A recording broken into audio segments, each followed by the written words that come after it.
Assalamualaikum. Welcome to Recipe Talk. Recipe Talk is an high known initiative. ये एक ऐसी podcast series है जहाँ पे एक्सपर्ट पल्मोनोलॉजिस्ट से सांस से जुड़ी तकलीफ और बीमारियों के बारे में हम आपको आगाही फराहम करेंगे। आज हमारे पास मौजूद हैं doctor Mohammad Saqib, associate professor and consultant pulmonologist Sheikh Zayed hospital. अस्सलाम वालेकुम सर, कैसे हैं आप? वालेकुम अस्सलाम, बिल्कुल ठीक, अल्हम्दुलिल्लाह। Sir welcome to recipe talk episode number 2। Thank you very much. Sir आज जो हमारा टॉपिक है आपकी स्पेशलिटी को मद्देनज़र रखते हुए वो ये है timely diagnosis and management of asthma यानी कि दमा। जैसा कि आप जानते हैं कि मई 2024 जो है वो आलमी दिन बनाया जाता है एज़मा का यानी कि दमे का। तो आज हम उसी से रिलेटेड कुछ सवालात करेंगे ताकि हमारी जर्नल ऑडियंस जो है उससे जो है बहुत सारी इन्फॉर्मेशन कलेक्ट कर सके। सर पहला सवाल मेरा ये है कि दमा क्या है, और दूसरी चीज़ ये कि जो एक बहुत बड़ा मिथ प्रिवेल करता है, क्या दमा एक मोहलिक बीमारी है? अच्छा देखिए, दमा जो सा है ना, ये सांस की नालियों की एलर्जी है। किसी भी एलर्जन के साथ एक्सपोजर जब होता है तो उसके रिस्पांस में सांस की नालियों में सोजिश होती है और मरीज़ को सांस लेने में दिक्कत, सीटी की आवाज़ और कई मरतबा कॉफिंग के एपिसोड्स आते हैं, और बीच में जब वो एक्सपोजर ख़त्म हो जाता है तो ये पेशेंट बिल्कुल ठीक हो जाता है। तो ये एक बेसिकली सांस की नालियों की सोजिश है। और दूसरी बात यह है कि मुख्तलिफ बीमारी तो ज़्यादा ख़तरनाक है, लेकिन एक बंदे से दूसरे को नहीं लग सकती। बेसिकली ये एक जेनेटिक प्रॉब्लम है जो इंसान इनहेरिट करता है। अगर आपके वालिदैन को है तो चांसेस हैं कि बच्चों को भी आगे इनहेरिट हो सकती है ये बीमारी। सर बिल्कुल आपके सवाल से एक और सवाल जो कि मोस्टली आज कल बहुत ज़्यादा प्रिवेल कर रहा है और पहले भी करता था, जिसे हमें स्टिग्मा भी कह सकते हैं। ख़ास तौर पे दमा अगर किसी मेल को हो तो वो फिर भी क्या कहते हैं वो इजीली शो कर सकता है, लेकिन अगर किसी अनमेरिड फीमेल को हो जाए तो वहाँ पे एक बहुत बड़ा इशू ये होता है या आलमिया ये होता है कि जी हो गया तो इसको गोली ही दे दें, इसको वो दवाएं ना दें कि जिससे पता चले कि इसको दमा हो गया है। तो सर यहाँ पे मैं आपसे सवाल ये करना चाहूँगी कि क्या अगर किसी अनमेरिड फीमेल को दमा हो जाए तो क्या उसकी कोई रिप्रोडक्टिव हेल्थ पे इसका कोई असर होता है? अच्छा देखिए, दमा से रिप्रोडक्टिव हेल्थ से कोई प्रॉब्लम नहीं है। अनफॉर्चुनेटली हमारी सोसाइटी में कोई ऐसे मिथ्स बनी हुई हैं कि लोग इनहेलर जो बेसिक इलाज है, आगे बात करेंगे, तो वो उसको लोग अवॉइड करते हैं, उसकी बजाय गोलियां खाते रहते हैं। जहां गोलियों में जो मिकदार है दवाई की बहुत ज़्यादा होती है, वो ब्लड में सर्कुलेट करती है, और वो उसके साथ जो मनफी असरात हैं दवाई के वो होने के चांसेस ज़्यादा हैं एज़ कम्पेयर जो इनहेलर है जिसके साथ साइड इफ़ेक्ट कम है, लोकल दवाई है, सांस की नाली में जाके जहाँ बीमारी है वहाँ असर करती है। तो वो हम लोग अनफॉर्चुनेटली हमारी सोसाइटी में वो इतना नहीं है। कोई प्रॉब्लम नहीं है रिप्रोडक्टिव हेल्थ को, और बेसिकली हमें लोगों को एजुकेट करने की ज़रूरत है कि लोग इनहेलर यूज़ करें जो बेसिक इलाज है इसका।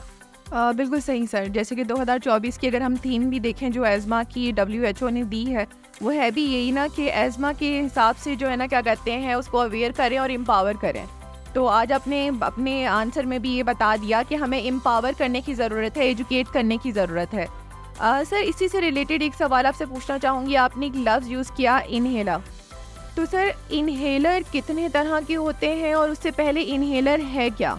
अच्छा, इनहेलर जैसे इसका नाम बता रहा है, ऐसी दवाई जिसको हम सांस के ज़रिए लंग्स तक, सांस की नालियों तक ले जा सकें। बेसिकली 2 किस्म के इनहेलर अवेलेबल है। एक कन्वेंशनल इनहेलर है जो आप लोग सब ने देखा होगा, जिसको हम लोग मीटर डोज इनहेलर कहते हैं। उसी के अंदर सारी दवाई पूरे एक कनिस्टर में होती है और जिसको मरीज़ यूज़ करता है। जो दूसरा उसमें कुछ जिद्दत आई कुछ अरसे से, उसको कहते हैं ड्राई पाउडर इनहेलर। वो कैप्सूल्स या कुछ डिवाइसेस के फॉर्म में आते हैं और वो हम कैप्सूल पर्टिकुलर डिवाइस में डाल के इनहेल करते हैं। तो ये 2 किस्म के इनहेलर हैं। इनमें मुख्तलिफ किस्म के अद्वियात हैं जो हम दमा के मरीज़ों को दे सकते हैं। सर इसी से रिलेटेड एक सवाल ये पूछना चाहूँगी कि जैसे आपने कहा कि सांस से रिलेटेड जो दवा को लेना जो है वो इनहेलर है कि सांस के ज़रिए लेना, तो सर यहाँ पे कहीं ना कहीं हम लोगों ने ये भी पढ़ा है कि उसकी टेक्निक बहुत इंपॉर्टेंट है। तो सर अगर एक बंदे को एज़मा यानी कि दमा हो गया है और आपने उसको कोई इनहेलर प्रिस्क्राइब किया, तो उसके लिए सर काउंसलिंग कितनी ज़रूरी है और क्या ये दवा वो सारी ज़िंदगी लेगा? अच्छा देखें, जो इनहेलर है आप किसी को प्रिस्क्राइब करते हैं हम लोग, तो सबसे पहले उसको उसकी टेक्निक बताते हैं। और 2 किस्म की दवाइयाँ हैं, एक फौरी आराम की दवाई है और दूसरा जैसे मैंने शुरू में बताया कि सांस की नाली में सोजिश हो जाती है, तो उस सोजिश को रोकने की दवाई है।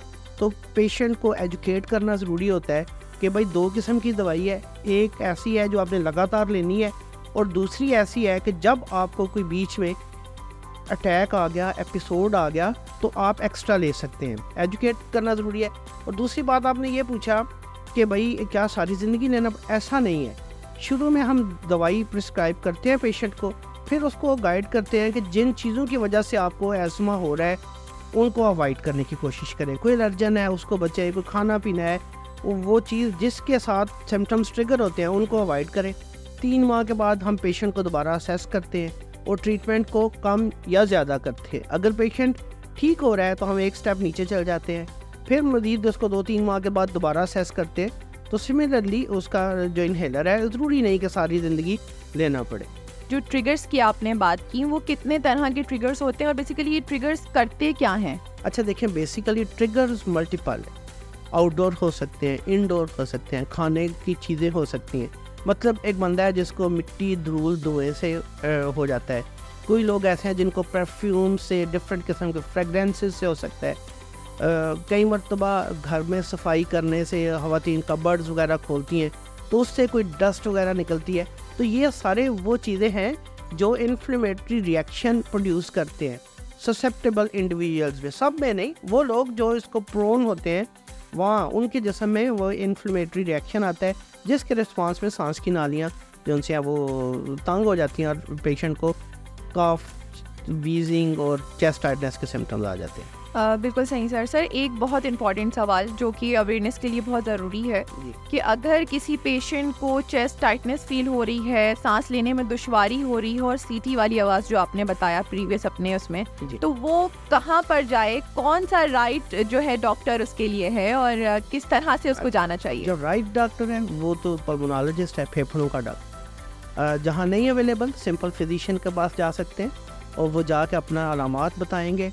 पहले तो अलामात, हिस्ट्री जो उनकी है वो सिग्निफिकेंट है, उसी से पता चल जाता है कि शायद मरीज़ को एज़मा के अलामात हैं। दूसरा जो उनसा है वो ये है कि फिर उसके बाद क्या टेस्ट करने, क्या इन्वेस्टिगेशन है। तो जो कॉमन इन्वेस्टिगेशन है जो डायग्नोसिस में मदद करती है, दैट इज़ स्पायरोमीट्री। इनको पल्मोनरी फंक्शन टेस्ट भी कहते हैं और स्पायरोमीट्री। ये बड़े हॉस्पिटल्स में तो फ्रीली अवेलेबल है और वहाँ उसी पे इसकी तशख़ीस हो जाती है, पता चल जाता है कि सांस की नालियों की तंगी है, तो उसी पे डायग्नोसिस होती है। Thank you so much sir, and बहुत बहुत शुक्रिया कि आपने आज हमें बहुत कुछ जो है यहाँ पर बताया और यकीनन जो हमारी ऑडियंस है उन्हें भी अब ये पता चल चुका है कि अगर आपको खुदारा कभी सांस लेने में दुश्वारी हो या फिर आपको जो है क्या कहते हैं सांस में सीटी की आवाज़ आ रही है, तो आपने कहीं यहाँ वहाँ नहीं जाना है, सीधे पल्मोनोलॉजिस्ट के पास जाना है। Thank you so much sir. आपका शुक्रिया, थैंक यू वेरी मच।